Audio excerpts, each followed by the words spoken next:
Hey, shalom, shalom. Shalom. I want to start off this video by giving all praise, honor, and glory to Yahweh, Bahashim Yahushua, Bahashim Rokakudash. I want to give double honors to my apostles and elders of Great Millstone who rule well, and grace and peace to you elect around the four winds, believing and pushing this truth in all sincerity. May the blessing of election be upon your houses. This is your fellow servant, Rokaria from the GMS Orlando camp, coming at you with another in-transit lesson. All right, I'm on my way home from the plantation tonight, and I had a few things on my mind, Lord willing. I wanted to put them on wax, Lord willing, to exhort and to edify you, elect Akiman Agwaf out there. All right, and in tonight's e-epistle, I wanted to put out a e-epistle of exhortation for your younger brothers, such as myself, both in the truth and in age as far as this world is concerned, to establish a routine. All right, establish a routine. And the reason why I'm saying this is because, this is something that's helped me and is helping me on the daily, and as I learn, I try to teach, as I receive, I try to give, through the Spirit. And one thing that's been helping me through the Spirit to grow is establishing a routine. All right, every man, all right, has a routine. All right, every man should have a routine. All right, because routines build character. All right, routines teach us a skill. All right, routines work in us discipline. All right, which is one of the chief characteristics that we must possess in this truth of ours, especially being young men. All right, because as young men, you get those urges. The flesh try to tell you, to live your life. You got so much to live for. Chase after these hoes, chase after the bag. Get this. So much to life, and in reality, we know that this ain't no life. The scriptures let us know, man, that we're surviving at best. All right, and the true life is going to come when Yahushua returns and establishes his dominion in the planet Earth. That's when we're going to be able to live. That's when we're going to be able to live and be, you see, just be, but nevertheless, sticking to the point, man, establish a routine. All right, physically, mentally, spiritually. All right, establish a routine. All right, physically, it could start off as, making up your bed early in the morning, making sure that that's done, or going to the gym, making sure that you're working out. It's one thing that the elder brother from Virginia told me, and it really stuck with me, is that, as men, we're not supposed to be in the fucking house all the time, all day, every day, on the computer, on the phone. All right, that's not how we function as men, especially as men of the nation of Israel, man. We don't get down like that. The men of our nation never got down like that. For the most part, our nation was sheep herders, man. They was farmers. They were husbandmen. They were deep into husbandry. They had a skill. They had a trade. They went outside. They tilled. They worked. They used their hands. They let off all that testosterone, that energy. And in today's society, excuse me, I'm transitioning for the car, But, in today's society, man, they have men cooped up in the house. They have us as men. They try to keep us as men cooped up in the house. And that's what the scriptures say. In order to overtake a house, you must first bind a strong man. All right, Esau Edom is bound the men of our nation in the fucking house, watching TV, watching Netflix, on the phone, on the game. Establishing a good physical routine is important for not only our health, physically, which we also know that bodily exercise profiteth little, but it does profit. But it also helps with our mental state. All right, it helps to get that release. Mentally, establish a routine, man. Set aside 30 minutes of the day to just read, meditate, on precepts. Think. All right. Recall your day. All right. What could have you done? What could have you, that's a tongue twister. What could you have done better today? What did you improve on today? What did you lack on today? What are some areas that you really need to step up? Set aside that time mentally, all right, and establish that routine, of criticizing yourself, of critiquing yourself. Because the biggest enemy we face in this truth is ourselves. The flesh that we wake up with every day.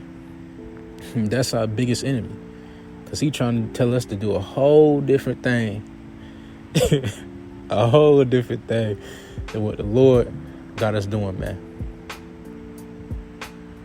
And spiritually, all right, establishing a spiritual routine, set aside time to read, man, pray. Man, the Apostle Rakah goes into it a lot, man. And as the days go by, I'm seeing the importance of it, man. Because prayer, it encompasses a lot. I really can't put it into words right now, of how much prayer is important. Prayer gives us that outlet. Prayer gives us that connection to our power. It does so much for us, man. Especially the prayer of the saints, man. And the Lord hears each and every one of our prayers. If he didn't, then the world wouldn't be in turmoil like it is. But establishing that routine is important.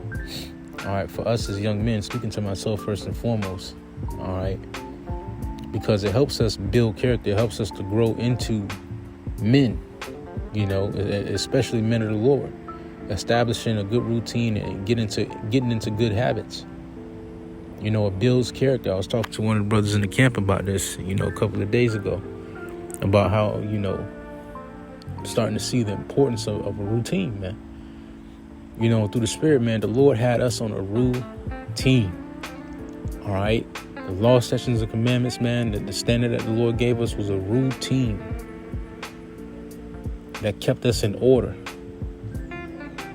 that kept us from slipping, that kept us from falling, that kept us on top.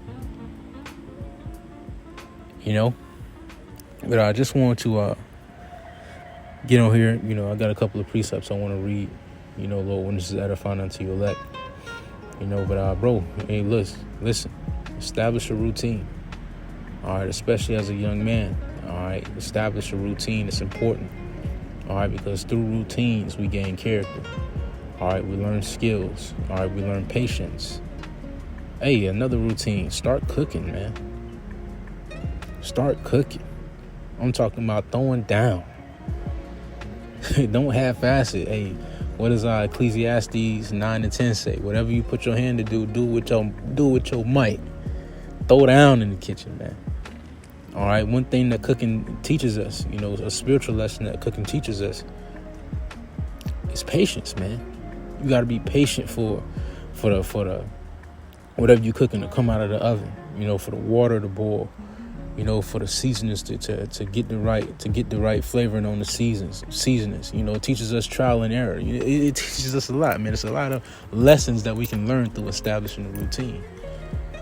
One other thing too is, hey, bro, put your fucking phone down sometimes. Read, man. Put the phone down and read. Get off TikTok, get off social media, man, and read, especially for brothers that's just coming into this truth.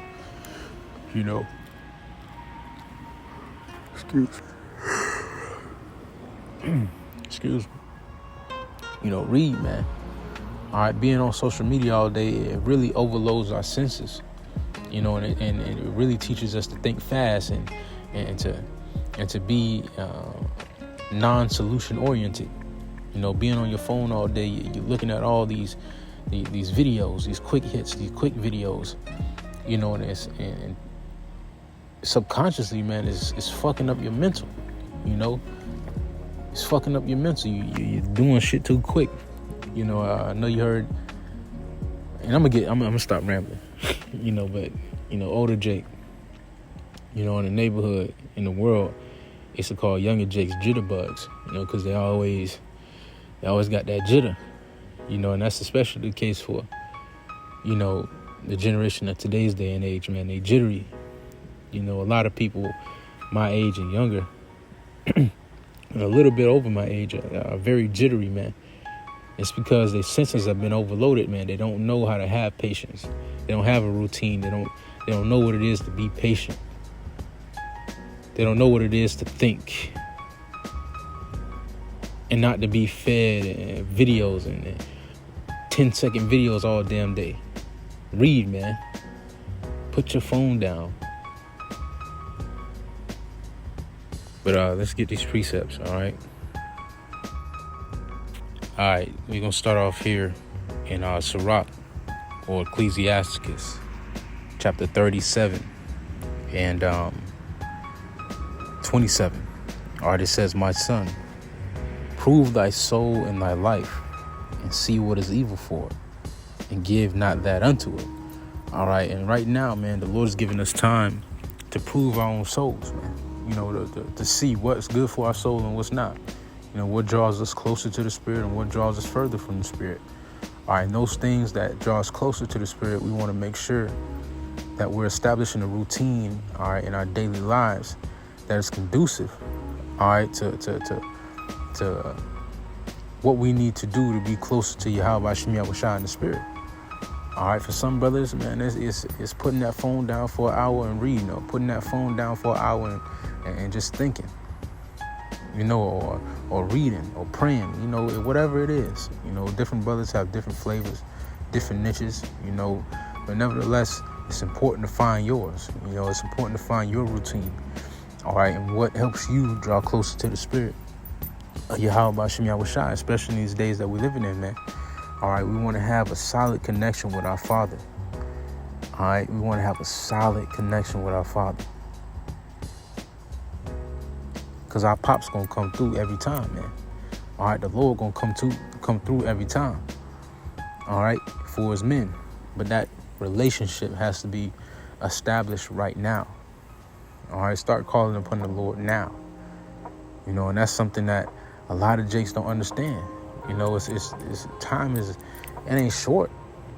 All right, the Lord is moving speedily. All right, and having that relationship with the Lord now is important. But now let's get this.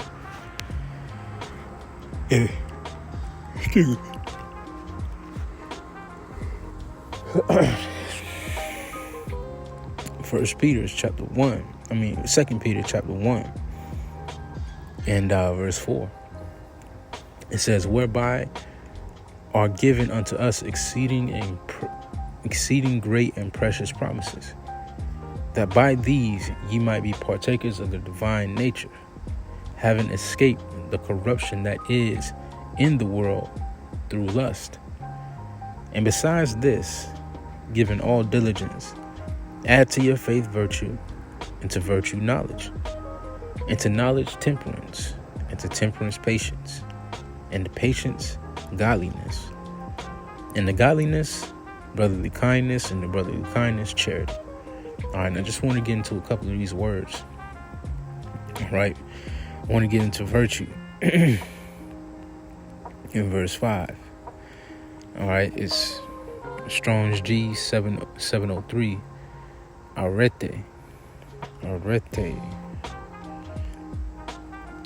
It says excellence, praise, manliness.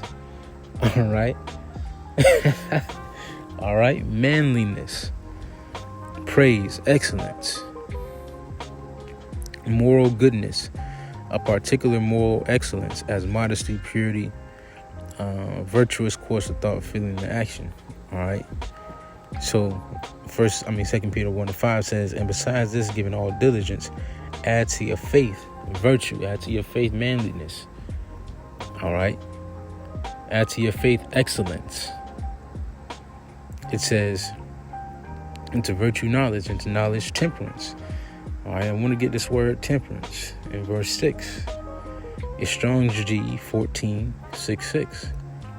I ain't going to try to say that one. All right, but it reads self-control. All right, self-control That's all the definitions. All right. And one thing that, routines establishes discipline. It establishes temperance.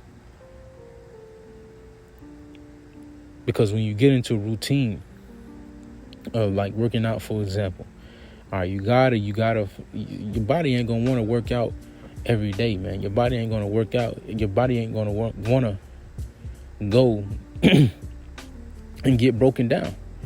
You gotta force yourself, man. You gotta. It's spirit over matter. It's spirit over body. You gotta force yourself daily. Hey, look, we getting up and doing this. All right, or it could be something small. Making your bed up in the morning. Your flesh gonna be like, man, leave it there, man. It's gonna be the same way when I get back. I'm just gonna hop right into it. Nah, make your bed up, man. All right. We teaching ourselves to have discipline, all right, and to put the spirit over the flesh. It says, unto godliness, brotherly kindness, and brotherly kindness, charity. All right, and I had this last precept here in 1 Corinthians chapter 9 and verse 27. It says, I'm going to start at verse 26. It says, I therefore so run, not as uncertainly. So fight I, not as one that beateth the air. But I keep under my body and bring it into subjection, lest by any means, when I have preached to others, I myself should be a castaway. All right, and Paul said he brought his body under subjection. All right, and that's the same thing that we must do. All right, and especially it says, lest by any means, when I have preached to others, I myself should be a castaway. All right, and this is important for not only brothers that preach the truth, but, speaking about myself first and foremost as well. All right, but for you, Akim, also, who are coming up, under the yoke of Yahweh Shem Yahushai. All right, we want to make sure that we bring our bodies under subjection so that when it's time to teach, we're apt teachers. All right, we're teachers of experience and not just teachers with fake credentials. Look at our elders and apostles, for example. All right, they put in the work, they have the experience. All right, and they're apt to teach. All right, and we see what they teach through their actions. All right, they walk the walk and talk the talk. That's the trait of a real man. And we want to come up, and we're coming up under that same yoke, man. We're learning how to be real men. It's more than just walking. It's more than just talking. You got to walk the walk too. But with that being said, that's all we really have for tonight. Lord willing, is edifying unto you elect. All right, establish that routine. It's going to help in the long run. It's going to help in the long run. All right. Shalom. Stay up.